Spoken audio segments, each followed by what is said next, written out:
एक जगन्नाथ भगवान के एक भक्त थे, उनका नाम था अंगद जी। क्या नाम था?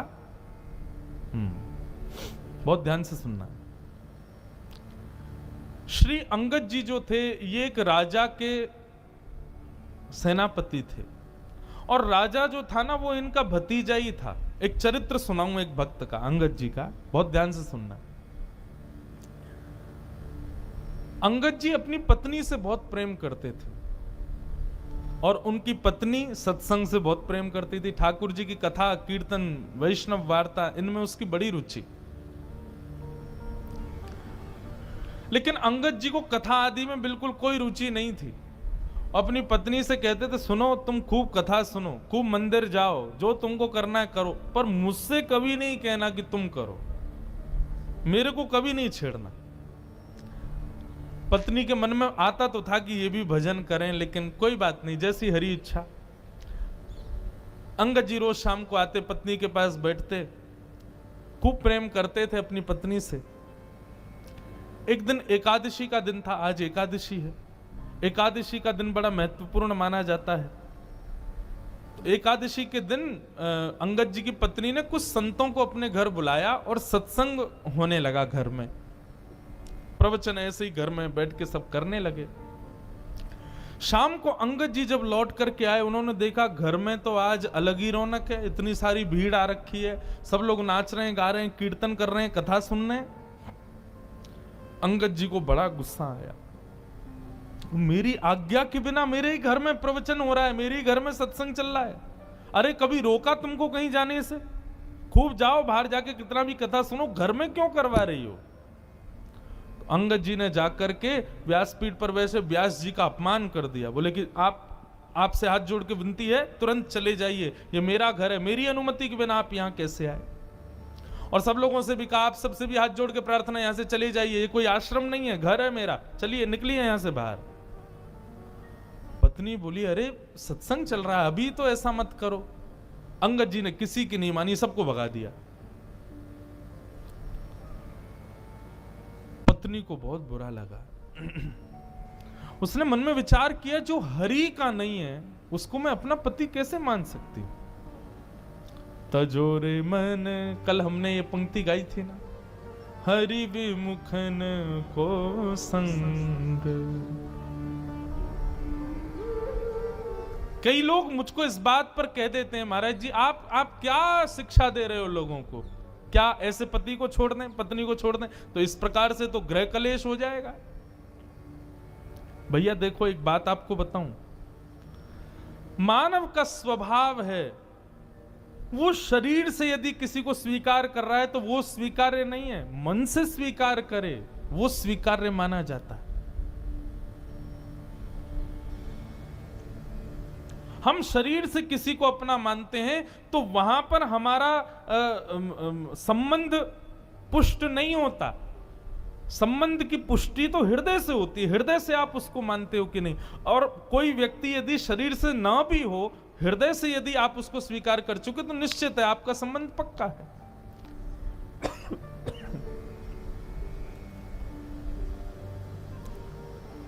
महादेव ने सती का त्याग किया, लेकिन ऐसा नहीं कि सती को कैलाश से ही कह दिया हो कि आप चली जाओ अपने मायके में जाकर करो ना। बस मानस जी में गोस्वामी जी कहते हैं, बगल में जो आसन लगाते थे उसको सामने लगा दिया, बस इतना ही त्याग किया। और ये त्याग किसका था? शरीर का त्याग नहीं था, हृदय से त्याग था। तो इसलिए भैया, यदि ऐसे लोग परिवार में हैं, ऐसे लोग मित्र हैं, ऐसे लोग ऑफिस में काम करते हैं जो भगवत संबंध नहीं रखते, उनका शरीर से त्याग नहीं करना है, मन से त्याग करना, मन से कभी उनको स्वीकार नहीं करना है। अंगद जी की पत्नी ने आज अपने पति का हृदय से त्याग कर दिया और घूंघट कर लिया और कहा कि अब आज के बाद मृत्यु पर्यंत मैं आपको अपना मुख नहीं दिखाऊंगी, ना आपका मुख देखूंगी। आपकी पत्नी हूं, आपके संगी रहूंगी, आपकी सेवा करूंगी, पातिव्रत धर्म का पालन करूंगी, लेकिन हृदय में आपके लिए कोई स्थान नहीं आज के बाद। अंगद जी की पत्नी अब तो घूंघट करके रहती है, अंगद जी ने मुंह ही नहीं दिखाती अपना अंगद जी को। 1 महीना 2 महीना 6 महीने बीत गए महाराज। अंगद जी बड़े उदास, बहुत प्रेम करते थे अपनी पत्नी से। अब तो कार्य में भी मन नहीं लगता। एक दिन ऐसी घोड़े पर बैठ करके कहीं जा रहे थे, तो चलते चलते उन्होंने देखा कहीं कथा चल रही है। मन में आया इसी कथा ने ही मेरा घर बर्बाद करवा दिया, इसी की वजह से सब खराब हुआ। 2-3 दिन बाद फिर से निकले तो फिर कथा चल रही थी, तो मन में आया कि ये कथा में ऐसा होता क्या है जो मेरी पत्नी को इतना प्रिय लगता है, चल के सुनूं। अंगद जी आकर के पीछे उदास हताश तो बैठे ही थे, घर में मन लगता नहीं है, आके बैठ गए। कथा में बंधुओं 3 प्रकार के लोग आते हैं। पहले आमंत्रित लोग, जिनको निमंत्रण दिया गया है कि भैया हमारे घर में कथा है, आपको आना है। दूसरे वैष्णव कथा प्रिय लोग, उनको बस पता चल जाए कथा कहां हो रही है, वो ये विचार नहीं करेंगे दूरी कितनी, समय कितना लगेगा, कहां क्या, निमंत्रण की भी अभिलाषा नहीं, बस पता चल जाए कथा कहां है, वो पहुंच जाते हैं। और तीसरे संसार के मारे दुखियारे लोग, जिनको घर में या व्यापार में कहीं भी कुछ मिल नहीं रहा है, बड़े उदास अपने जीवन में जी रहे हैं, वो आके कथा में बैठते हैं। तो ऐसे ही अंगद जी आकर के बैठ गए। अंगद जी आकर के बैठे तो निश्चित कथा सुनते सुनते उनके हृदय को बड़ी शांति सी मिली। बंधु एक बात बताऊं, गीता में भगवान अर्जुन से एक बात कहते हैं। अर्जुन ने कहा कि नाथ, व्यक्ति सुख की प्राप्ति के लिए इतनी मेहनत करता है तो उसको सुख मिलता क्यों नहीं है?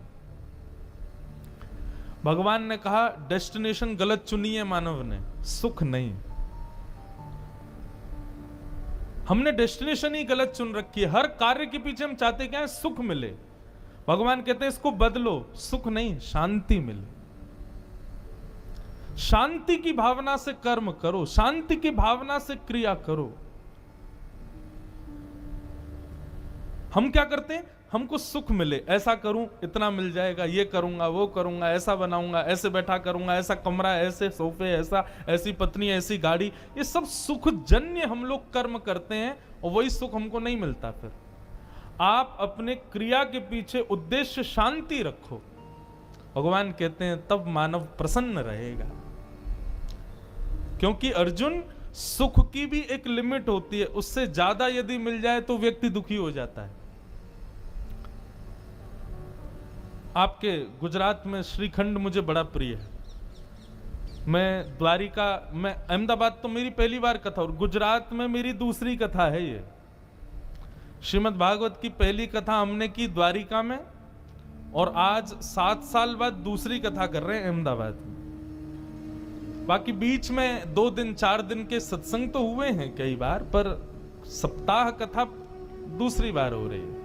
तो मैं जब भी गुजरात आता हूं तो श्रीखंड मुझे बड़ा प्रिय है। लेकिन आप एक कटोरी खिला दो, मन भर जाएगा। दूसरी कटोरी दोगे तो मैं भाग जाऊंगा। आप कहोगे महाराज जी आपको बड़ा प्रिय, खाओ ना। अरे कैसे? मुझे याद नहीं है, लेकिन फिजिक्स में हम लोग जब स्कूल में पढ़ते थे तो एक चैप्टर पढ़ाया गया था, उसमें यही बात थी। जब भागवत पढ़ी तो हमको और ज्यादा क्लियर हुई कि कोई भी वस्तु का अति सेव्य जब हम करते हैं तो वही वस्तु हमको कष्टदायी लगने लगती है। रसगुल्ला यदि पसंद है तो 1 2 3 4 5 खा लो, 6वां रसगुल्ला देखते ही वमन हो जाएगा। संसार की हर वस्तु ऐसी है। तो अर्जुन, सुख नहीं शांति को रखो।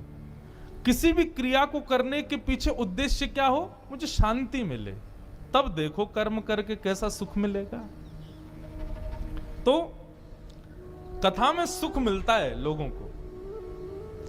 यहां पर आप मौन अवस्था में बैठे हो, एक ही आसन पर बैठे हो, ना पानी पी रहे हो ना चाय पी रहे हो। 4 घंटे आदमी बिना चाय कैसे रहे, बिना खाए कैसे रहे, लेकिन यहां रह रहे हो। क्यों? शांति मिल रही है। सुख नहीं, शांति। अंगद जी को बड़ी शांति मिली। अब तो अंगद जी ने नियम बना लिया, रोज जाते थे कथा सुनने।